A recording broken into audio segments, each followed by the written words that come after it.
आज आपण पंचकर्म चिकित्सेबद्दल माहिती बघणार आहोत. पंचकर्म म्हणजे नक्की काय? पंचकर्म चिकित्सा ही एक शोधन चिकित्सा आहे. पंचकर्मामध्ये शरीराचे शोधन केले जाते. म्हणजेच आपल्या शरीरामध्ये काही इम्प्युरिटीज असतात, टॉक्झिन्स असतात, तसेच काही अशुद्धी असतात. ह्या शरीराबाहेर काढण्याच्या प्रोसेसला पंचकर्म चिकित्सा असे म्हणतात. सगळ्यांना आपण ऐकतो की पंचकर्म म्हणजे नक्की काय? पंचकर्माला घेऊन सगळ्यांना भरपूर प्रश्न असतात. पंचकर्म कोणी करावं, केव्हा करावं, कोणत्या आजारासाठी कोणतं पंचकर्म करावं, याबद्दल सगळ्यांना क्लॅरिटी नसते.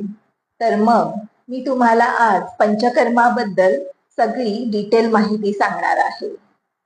आयुर्वेदिक चिकित्सा. आयुर्वेदिक चिकित्सेमध्ये चिकित्सेचे 2 भाग येतात. एक म्हणजे शमन चिकित्सा आणि दुसरी म्हणजे शोधन चिकित्सा. शोधन चिकित्सेमध्ये पंचकर्म चिकित्सा येते. आयुर्वेदामध्ये जेव्हा ट्रीटमेंट दिली जाते तेव्हा ती 2 प्रकारची असते. एक म्हणजे शमन चिकित्सा आणि दुसरी म्हणजे शोधन चिकित्सा. आता शमन चिकित्सा म्हणजे काय?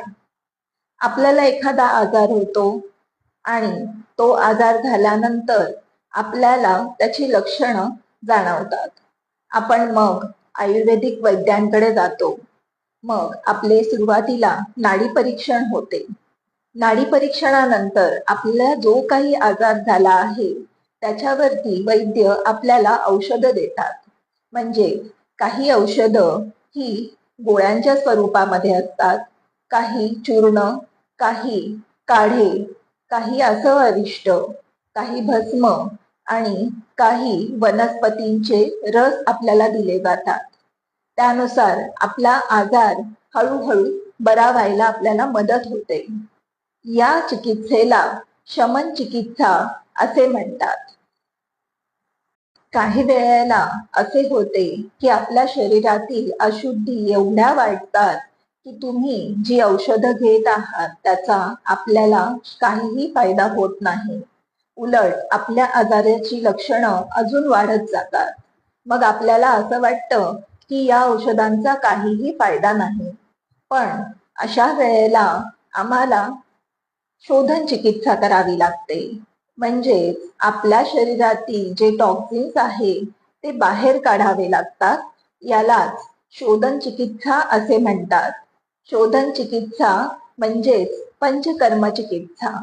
जेणेकरून आपल्या शरीरातील सगळ्या अशुद्धी, सगळे टॉक्झिन्स बाहेर निघाले की मग हळूहळू आपल्याला आजारामध्ये फरक जाणवतो आणि ज्या गोष्टीमुळे आपल्याला तो आजार झाला आहे ते दोष पुन्हा निर्माण होत नाही.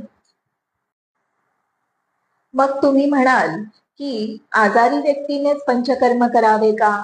तर नाही, तसे नाही.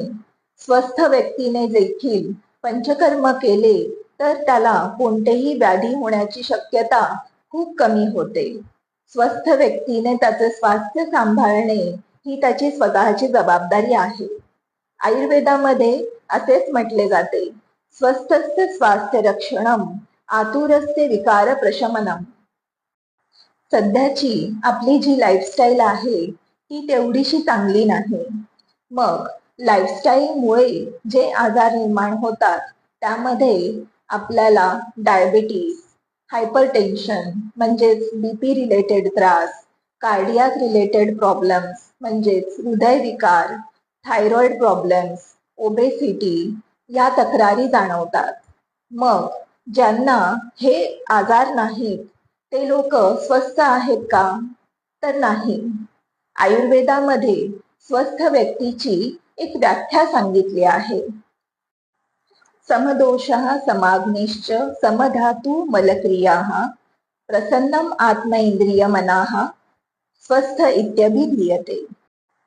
म्हणजेच ज्यांच्या शरीरामध्ये वात, पित्त, कफ हे 3ही दोष आहेत, रस, रक्त, मांस, मेद, अस्थि, मज्जा, शुक्र हे 7 धातू आहेत, मल, मूत्र आणि स्वेद हे 3 मल आहेत आणि ज्यांचा अग्नी समप्रमाणात आहे, म्हणजे कमी पण नाही आणि जास्त पण नाही, आणि ज्यांचा आत्मा, मन आणि इंद्रिय हे प्रसन्न आहेत, अशी व्यक्ती स्वस्थ म्हटली जाते.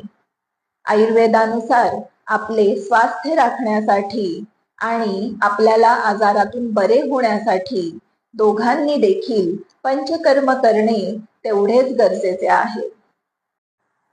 आता पंचकर्म याचा अर्थ समजून घेऊया. पंच म्हणजे 5 आणि कर्म म्हणजे प्रक्रिया. 5 प्रक्रियांचा समावेश असलेली उपचार पद्धती म्हणजेच पंचकर्म उपचार पद्धती. या पंचकर्मामध्ये 5 प्रक्रियांचा समावेश असतो. त्या कोणत्या? तर वमन, विरेचन, बस्ती, नस्य आणि रक्तमोक्षण या 5 उपचार पद्धती ज्या आहेत, या प्रमुख पंचकर्म उपचार पद्धती आहेत. आता आपण ज्या प्रक्रिया बघितल्या त्या मेन प्रोसिजर्स आहेत, म्हणजे ती प्रधान कर्म आहेत. प्रत्येक पंचकर्म करताना काही गोष्टी आधी केल्या जातात आणि काही गोष्टी नंतर केल्या जातात. तर प्रत्येक कर्माच्या पहिले आपण ज्या क्रिया करतो त्यांना पूर्वकर्म असे म्हणतात, आणि काही कर्म झाल्यानंतर आपण ज्या क्रिया करतो त्याला पश्चात कर्म असे म्हणतात. म्हणजेच पंचकर्मामध्ये पूर्वकर्म, प्रधान कर्म म्हणजेच जे मेन पंचकर्म आहे ते, आणि मग पश्चात कर्म, अशा 3 पद्धतीने पंचकर्म उपचार पद्धती होते.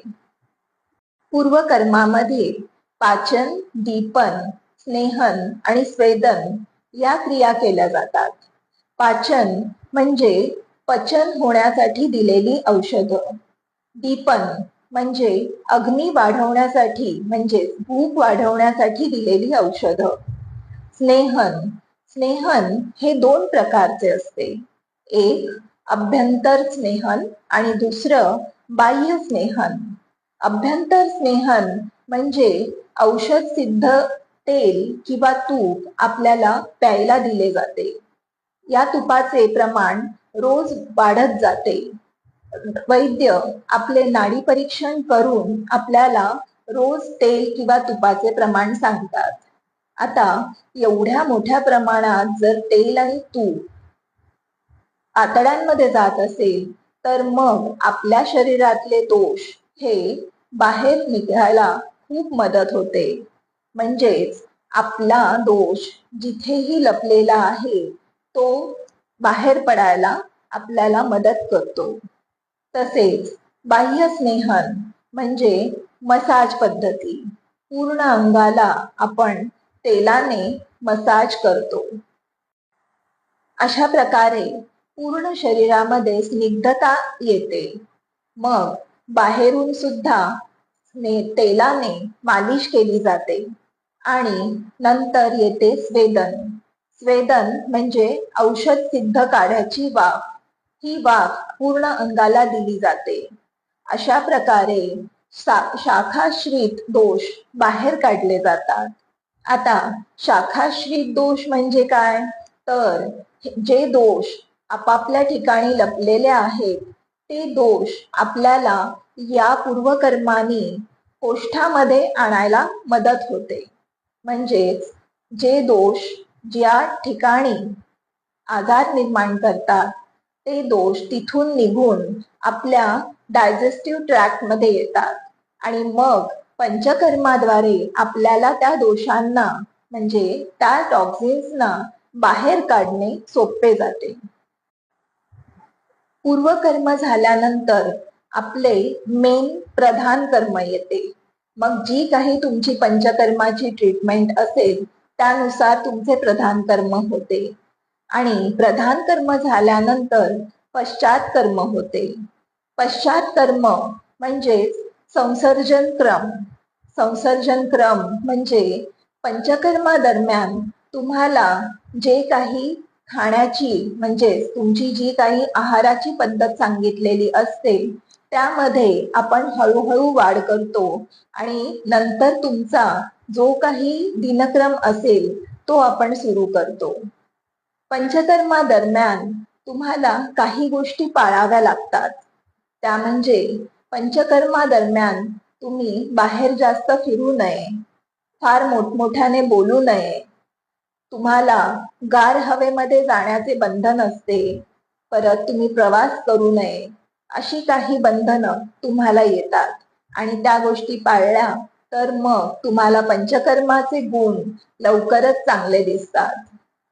ही होती पंचकर्म म्हणजे काय आणि पंचकर्माबद्दलची काहींना पडलेली प्रश्नांची उत्तरं. आता पंचकर्माबद्दल पूर्ण डिटेल माहिती आपण पुढच्या भागामध्ये बघूया. अधिक माहितीसाठी संपर्क साधू शकता Ayurtouch Ayurvedic clinic and Panchakarma centre, Pune.